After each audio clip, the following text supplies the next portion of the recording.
Hello guys, my name is Krishna और मैं आपको बताना चाहता हूँ एक story. The story title as Vedampuri Mahasangram. एक दिन अचानक एक कुर्मा अग्राधनी में जाता है। 7 रंगों से सजी यह अग्राधनी सबसे सुंदर नगरी राजा अग्रचार और महाराज श्रेशांकु की बड़ी बहन गनिका महारानी की थी।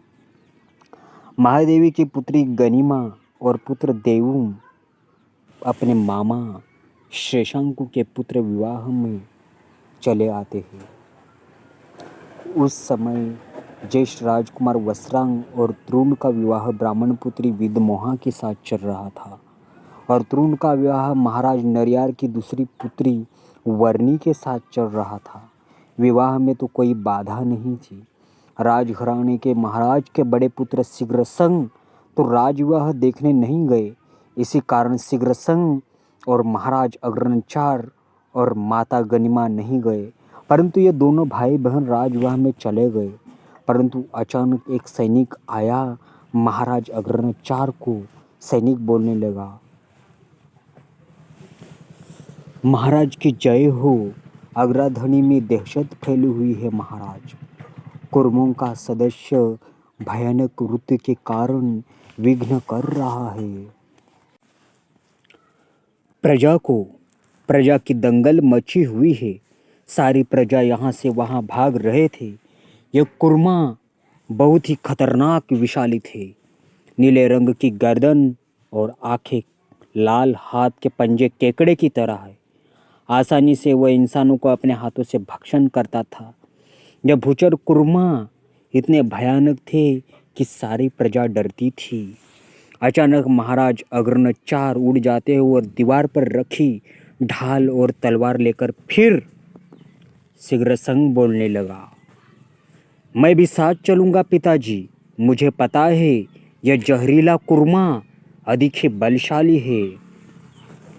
महाराज अग्रचार और शीघ्रसंग निकलते हैं अपना रथ लेकर और सेना का मुख्य सेनापति कुंवशेष बोलने लगा, रास्तों पर कहीं वृक्ष उखाड़ लिए हैं उस उभयचारी कुर्मा ने।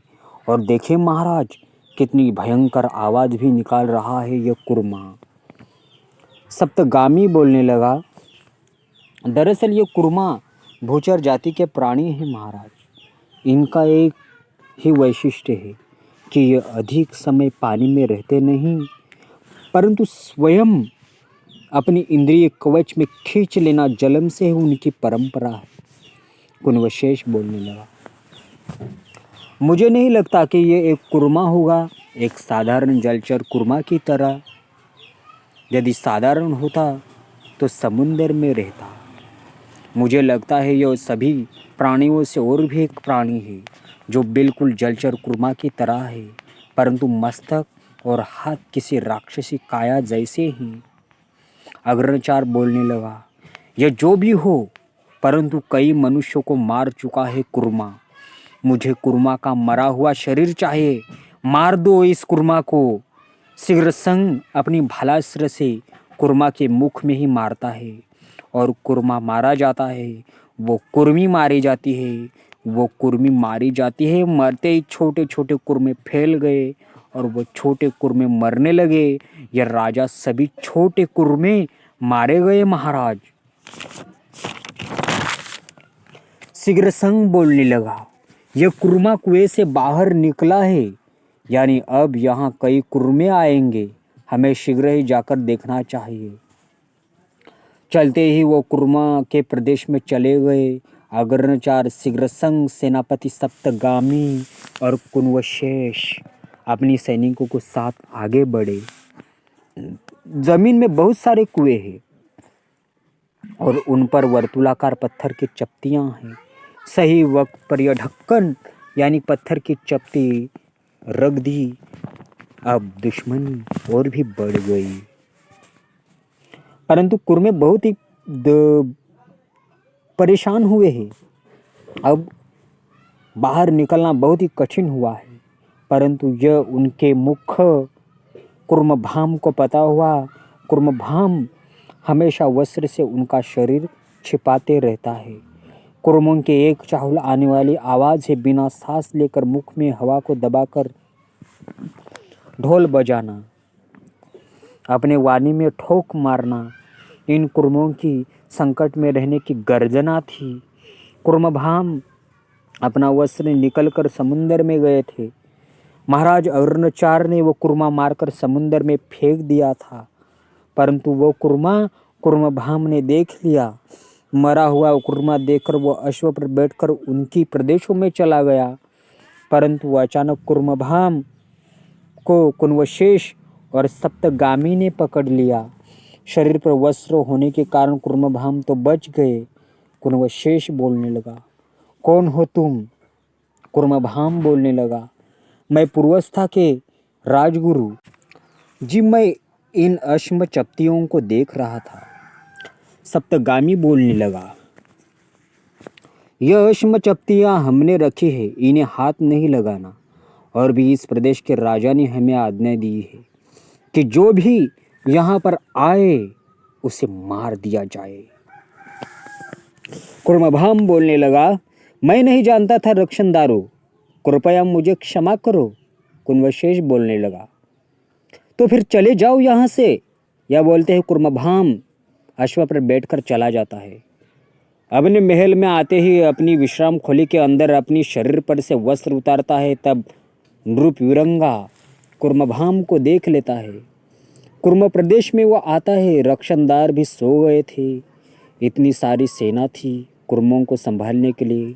कुर्मभाम दूर ही अश्व पर से उतर जाता है। अपनी राज सेना को तो साथ लेकर नहीं आए ये कुर्मभाम अपनी तलवार लेकर आगे जाता है, परंतु अनेक सेना पर्णकुटी बांधकर सो गए थे। कुर्मभाम कुर्म सेना को मुक्त करना चाहता है। अचानक एक सैनिक उठकर कुर्मभाम के पीठ पर बाण चलाता है। कुर्मभाम जमीन पर गिरते ही वो जल्दी से उठता है। लड़ाई हो जाती है। कुर्मभाम ने अपने हाथों से सैनिक की गर्दन उखाड़ दी। अचानक सभी सेना जागती है। कुनवशेष बोलने लगा, और भी एक कुरमोरा। कई सैनिक कुर्मभाम ने मार दिए, परंतु सप्तगामी ने अपने तीनों एक ही साथ बाणों से कुर्मभाम के पीछे के सैनिक मारे, क्योंकि कुर्मभाम ने अपनी इंद्रिय कवच में ले ली। सप्तगामी बोलने लगा, अब इस कुर्मा का क्या करे कुनवशेष? इसने तो इंद्रिय पीठ कवच में खींच ली है। कुनवशेष, मारना हमारा काम है, इसे हत्ती के हत्ती दल से हम मारेंगे। सप्तगामी अपने हाथी पर बैठता है और कुर्मभाम को हत्ती पैदल से मारना चाहते हैं। अचानक नृप विरंगा अपनी सेना के साथ बढ़ जाता है। अपनी बाणों से वो हत्ती के पाँव में ही बाण मारता है। बहुत ही लड़ाई हो गई। नृप विरंगा की सेना और कुनवशेष और सप्तगामी की सेना कुर्मभाम जल्दी ही उड़ गए, और अपने हाथों से उसने कई सैनिकों की जान ली। कुर्मभाम के हाथ बहुत ही धारदार थे, मुख विशाली था। कुनवशेष परंतु अचानक शीघ्रसंग और देवुम अपनी सेना के साथ आगे बढ़ गए। नृप विरंगा ने कुर्मभाम को अपने अश्व पर बिठाया। कुर्मभाम बोलने लगा, हमें यहाँ से जाना होगा महाराज। इन राजाओं की और भी सेना बढ़ रही है। नृप विरंगा बोलने लगा, यह युद्ध तो नहीं है राजगुरु, इसी कारण हमें कोई कमजोरी नहीं लगती कि हम उनसे डर गए। सेना को वापस ले चलो राजगुरु। नृप विरंगा बोलने लगा, प्रणाम आचार्य। कुर्मभाम बोलने लगा, सदा ही आयुष्मान भव राजन, मुझे क्षमा करो महाराज। यदि मैं वहाँ पर नहीं जाता तो आज हमारे कुछ सैन्य मारे न जाते। नृप विरंगा बोलने लगा, परंतु मेरी समझ में यह नहीं आता आचार्य कि आपको उन राजाओं ने क्यों बंदी बनाया था और क्यों मारना चाहते थे। कुर्मभाम बोलने लगा, मैं हर महीने समुंदर की सैर करता हूँ राजा। मैं अपना मार्ग भूल गया था, इसी कारण उन राजाओं ने मुझे पकड़ लिया और बंदी बना दिया। नृप विरंगा बोलने लगा, विहारों को भी छोड़ते नहीं ये राजा महाराजा, कमाल है। परंतु आप ठीक तो है ना आचार्य? कुर्मभाम बोलने लगा, हाँ मैं ठीक हूँ। सेनापति घोष अपनी माता गौ माता के मृत्यु के बाद वो अपनी माता को लेकर अकेले ही कब्रिस्तान में लेकर जाता है। अपनी गौ माता को सेनापति घोष उठाता है और लेकर जाता है। अचानक उसे महाराज के बड़े पुत्र जीर्णशाह मिल जाते हैं। जीर्णशाह बोलने लगा, कहाँ जा रहे हो सेनापति? घोष बोलने लगा, अपनी गौ माता का अंतिम संस्कार करने जा रहा हूँ महाराज।